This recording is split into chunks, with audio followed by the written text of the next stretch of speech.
விருதுநகர்.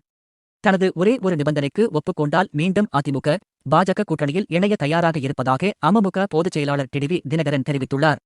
விருதுநகர் மாவட்டம் ஸ்ரீவில்லிபுத்தூரில் உள்ள ஆண்டாள் கோயிலுக்கு டிடிவி தினகரன் நேற்று வந்து சாமி தரிசனம் செய்தார். பின்னர் அங்கிருந்த செய்தியாளர்களை அவர் சந்தித்து பேசினார். அவர் கூறுகையில், குடியரசு துணைத் தலைவர் தேர்தலில் சி.பி.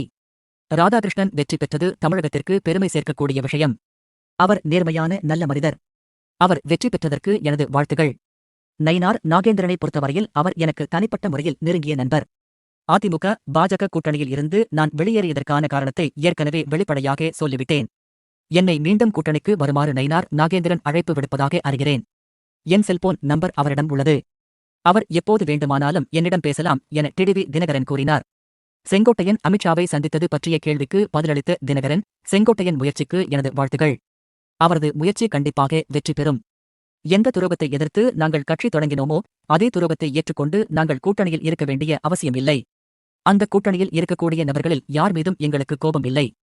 ஆனால் அந்த கூட்டணியில் முதலமைச்சர் வேட்பாளராக எடப்பாடி பழனிசாமியை தவிர வேறு யாரை முன்னிறுத்தினாலும் மீண்டும் தேசிய ஜனநாயக கூட்டணியில் இணைய தயாராக இருக்கிறேன் என கூறினார். மேலும் பேசிய அவர் 10.5 விழுக்காடு இடஒதுக்கீடு வழங்குவதாக கூறி கடந்த சட்டமன்ற தேர்தலில் வட தமிழக மக்களை எடப்பாடி பழனிசாமி ஏமாற்றினார்.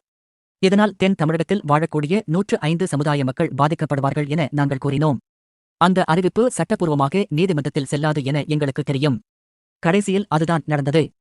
4.5 ஆண்டு முதல்வராக இருந்தபோது வட தமிழ்நாட்டு மக்களின் வாக்குகளை குறிவைத்து அவர்களை ஏமாற்றியதுடன் தென் தமிழக மக்களுக்கும் பெரிய துரோகம் இழைத்தவர் எடப்பாடி பழனிசாமி.